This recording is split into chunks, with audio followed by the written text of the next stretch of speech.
স্বাগতম জানাচ্ছি সবাইকে অনলি এক্সেল টিউটোরিয়ালে। আজকের এক্সেল টিউটোরিয়ালে আমরা পিভট টেবিলের বেশ কয়েকটি কাজ জেনে নেব। তো পিভট টেবিলের প্রথমের কাজ হচ্ছে যে আমরা সাধারণত ইনসার্টে ক্লিক করে পিভট টেবিল তৈরি করতাম, আর আজকে আমরা দেখছি অ্যানালাইজ এই অপশনটি আছে। আমরা সাধারণত ডিজাইন ট্যাবটি দেখতে পাই, আর এর পাশে দেওয়া আছে অ্যানালাইজ এটি ট্যাব দেওয়া আছে।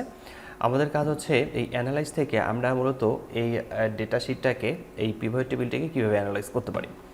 তো এখানে প্রথমের দিকে একটি বিষয় আছে, সেটা পিভট টেবিল ফিল্ডস। এখানে এই অপশনটি আছে। আমরা যদি এখান থেকে পিভট ফিল্ড লিস্ট একটি অপশন পাচ্ছি, এই ফিল্ড লিস্টে ক্লিক করে নিই তাহলে এখান থেকে এটা রিমুভ হয়ে যাবে। আবার যদি ফিল্ড লিস্টে ক্লিক করি তাহলে এই পিভট ফিল্ড লিস্টে এখানে শো করবে। আমরা চাইলে আবার এখান থেকে ক্রস করতে পারি, এখান থেকে ক্রস করে আমরা রাখতে পারি। তো আমি এখান থেকে পিভট লিস্টটাকে সামনের দিকে রাখছি, ফিল্ড লিস্টটাকে সামনের দিকে রাখছি। তো এরপরের বিষয়টা হচ্ছে যে আমরা এখান থেকে দেখতে পাচ্ছি মাইনাস একটা সাইন আছে। তো এই মাইনাস সাইনটাতে যদি আমরা ক্লিক করি তাহলে আমরা দেখব যে এই 2020 যে ডেটা শিটটা রয়েছে, ডেটাগুলো রয়েছে, সেই ডেটাগুলো কিন্তু হাইট অবস্থায় আছে। যেমন আমি এখন 2021-এর ডেটাটাকে হাইট করে রাখলাম। আবার এই প্লাস সাইনটাতে ক্লিক করেও আমরা কিন্তু দেখতে পারবো যে প্লাস সাইন ক্লিক করলে নিচের ডেটাগুলো শো করছে। আবার এখানেও আমরা প্লাস সাইনে ক্লিক করে নিচের ডেটাগুলোকে আমরা দেখতে পাচ্ছি। তো এখানেও আমরা বাটনটি দেখতে পাচ্ছি। আমরা যদি এখানে ক্লিক করি তাহলে ওখান থেকে প্লাস সাইন এবং মাইনাস সাইনে যে আসছিল যেগুলো, সেই সাইনগুলো সেখানে শো করবে না, উঠে যাবে। আবার এখানে ক্লিক করে সেটাকে আমরা দেখতে পাচ্ছি। আর ফিল্ড হেডার্স নামে আরেকটি অপশন আছে। আমরা উপরের দিকে দেখতে পাচ্ছি এখানে আছে রো লেভেল। তো এখান থেকে যদি ফিল্ড হেডার্স এখানে চেকমার্ক উঠাই দিই অথবা এখানে ক্লিক করে রাখি তাহলে আমরা দেখতে পারবো যে উপরের দিকে এখান থেকে এটা উঠে যাচ্ছে।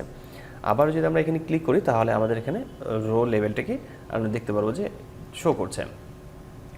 তো আমরা এরপরে কাজ করব যে আমরা একটা ডেটা শিট নিয়ে কাজ করব, আর সেটি হচ্ছে মূলত ব্ল্যাঙ্ক একটা ডেটা শিট থাকতে হবে আমাদের এখানে। আমরা মূলত একটি ব্ল্যাঙ্ক শিট ওপেন করে নিচ্ছি। আমরা একটি ব্ল্যাঙ্ক শিট ওপেন করে নিলাম। নেওয়ার পর আমাদের কাজ হচ্ছে যে আমরা এখন এক্সটার্নাল অন্য কোনো শিট যদি ব্যবহার করি, সেটা হচ্ছে এটা পুরা শিটটা হচ্ছে এখন ব্ল্যাঙ্ক। এখন আমরা এই ব্ল্যাঙ্ক শিটে আমরা ইনসার্টে ক্লিক করার পর পিভট টেবিল অ্যাপ্লাই করব। আমরা চাচ্ছিলাম যে অন্য কোনো শিটের যে তথ্যগুলো আছে সেটাকে যদি আমরা এই ব্ল্যাঙ্ক শিটে পিভট টেবিল তৈরি করি, সেক্ষেত্রে কীভাবে করব। সেক্ষেত্রে আমরা পিভট টেবিলে ক্লিক করছি। পিভট টেবিলে ক্লিক করার পর এখান থেকে সিলেক্ট টেবিল রেঞ্জ দেওয়া আছে। আমরা use an external data source আমরা এখানে ক্লিক করছি। আমরা চাচ্ছি যে এই শিটটাতে অন্য একটা শিট থেকে আমরা তথ্য নেব, সেক্ষেত্রে আমরা চুজ কানেকশানে ক্লিক করছি। তো এখানে ক্লিক করতেই আমরা দেখতে পাচ্ছি যে এখানে বেশ কয়েকটি দেখাচ্ছে, কানেকশন ইজ দ্য ওয়ার্কবুক, এই কয়েকটি অপশন দেখাচ্ছে। তো আমরা নিচের দিক থেকে ব্রাউজ ফর মোর এখানে ক্লিক করব। এখানে ক্লিক করার পর আমাদের ফাইল যেটি রয়েছে, আমাদের যে শিটটা রয়েছে সেই শিটটাকে আমি ওপেন করে নিচ্ছি। ওই শিটটাকে ওপেন করে নেওয়ার পর এই শিটটি আবার এখানে শো করছে। এরপর আমরা ওকে লেখাতে ক্লিক করব। ওকে লেখাতে ক্লিক করার পর আমরা এখানে আবার নিচের দিকে আমরা নিউ ওয়ার্কশিট এখানে ক্লিক করব। আবার আপনারা চাইলে এখানেও ক্লিক করে রাখতে পারেন, কিন্তু আমি এখানে চাচ্ছি নিউ ওয়ার্কশিটে ক্লিক করে, আমি চাচ্ছি যে নিউ ওয়ার্কশিটে ক্লিক করে কাজটি করতে। তো আমি এখানে ক্লিক করছি, এরপর ওকে লেখায় ক্লিক করলাম। তো এরপর ওকে লেখাতে ক্লিক করার পর সাথে সাথে এখানে পিভট টেবিল তৈরি হয়ে গেছে। এখন আমরা যদি আমরা এরিয়া দেখতে চাই, মান দেখতে চাই, ইয়ার দেখতে চাই, আমরা যেটাই দেখতে চাই না কেন, আমরা শুধু ড্রপ অ্যান্ড ট্র্যাক করে নিয়ে আমাদের কাজগুলো আমরা করে নিতে পারবো।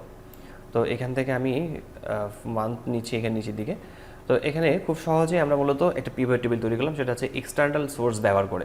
আমরা যদি চাই তাহলে এক্সটার্নাল সোর্স ব্যবহার করেও এই পিভট টেবিল তৈরি করার কাজটি করতে পারি। আমরা সামনের ক্লাসে আরও পিভট টেবিল সম্পর্কে একটু বিস্তারিত ধারণা নেব। আজকে এই টিউটোরিয়ালটি এখানে শেষ করছি। দেখা হচ্ছে মাইক্রোসফট এক্সেলের নতুন কোনো টিউটোরিয়ালে। ততক্ষণ পর্যন্ত ভালো থাকবেন, সুস্থ থাকবেন। ধন্যবাদ সবাইকে। আল্লাহ হাফেজ।